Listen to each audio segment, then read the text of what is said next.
مکرم مرغوب احمد خان صاحب آپ حضرت ماسٹر محمد حسن احسان دلوی صاحب جو حضرت مسیح موعود علیہ السلام کے صحابی تھے ان کے بیٹے ہیں. اور ماسٹر حسن احسان صاحب صحابی تھے؟ اچھا ماشاء اللہ. اور ان کے دادا تو مجھے پتا ہے، مجھے یہ نہیں پتا تھا کہ آپ کے ابا جان بھی صحابی تھے. ان کے دادا مولوی محمود الحسن خان صاحب 313 صحابہ میں شامل تھے. باقی ان کا ہے کہ مسعود احمد خان صاحب دلوی کے اور مولود احمد خان صاحب مرحوم کے چھوٹے بھائی ہیں. سوال ہے، سود کا نظام تو اسلام سے پہلے بھی جاری تھا اور دنیا میں اسلام آنے کے بعد بھی جاری ہے.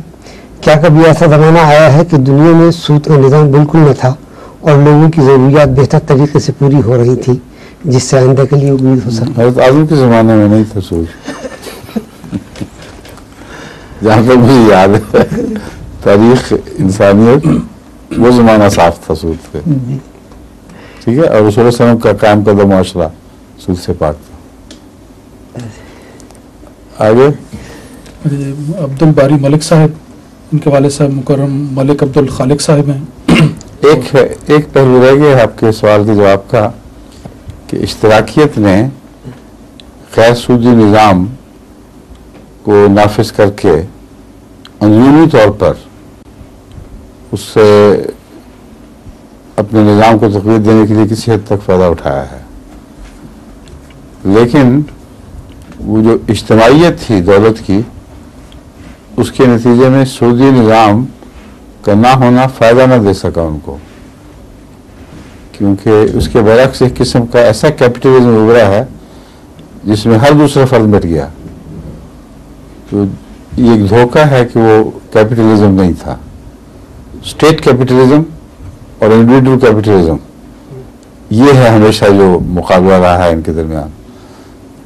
اور اس کے باوجود جب وہ سودے کرتے تھے باہر کی دنیا سے تو ایک وقت تک انہوں نے بارٹر سسٹم پر سودے کرنے کی کوشش کی، اس خیال سے کہ ہمیں پھر سودی لین دین نہ کرنا پڑے.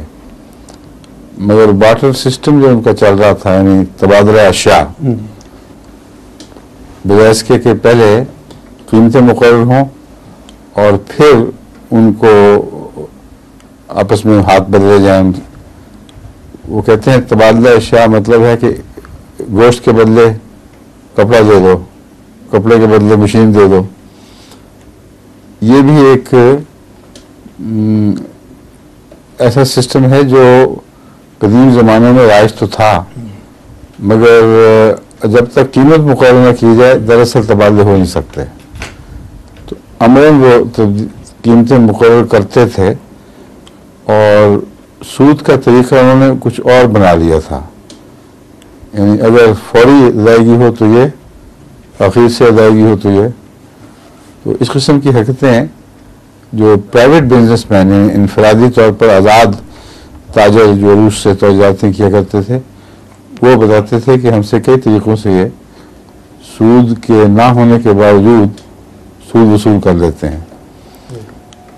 مجھے یاد ہے ایک دفعہ چودھری محمود احمد صاحب مرحوم جو گجرات کے تھے، انجینئر تھے، ہمارے وابڈا کے بڑے افسر تھے، انہوں نے بعض واقعات بیان کیے جس سے پتہ چلتا تھا کہ اپنے بین الاقوامی لین دین میں یہ بظاہر سود سے اجتناب کرتے ہیں مگر عملاً وہ اس دھوکے سے اجتناب نہیں کرتے جو سود کے ساتھ شامل ہے.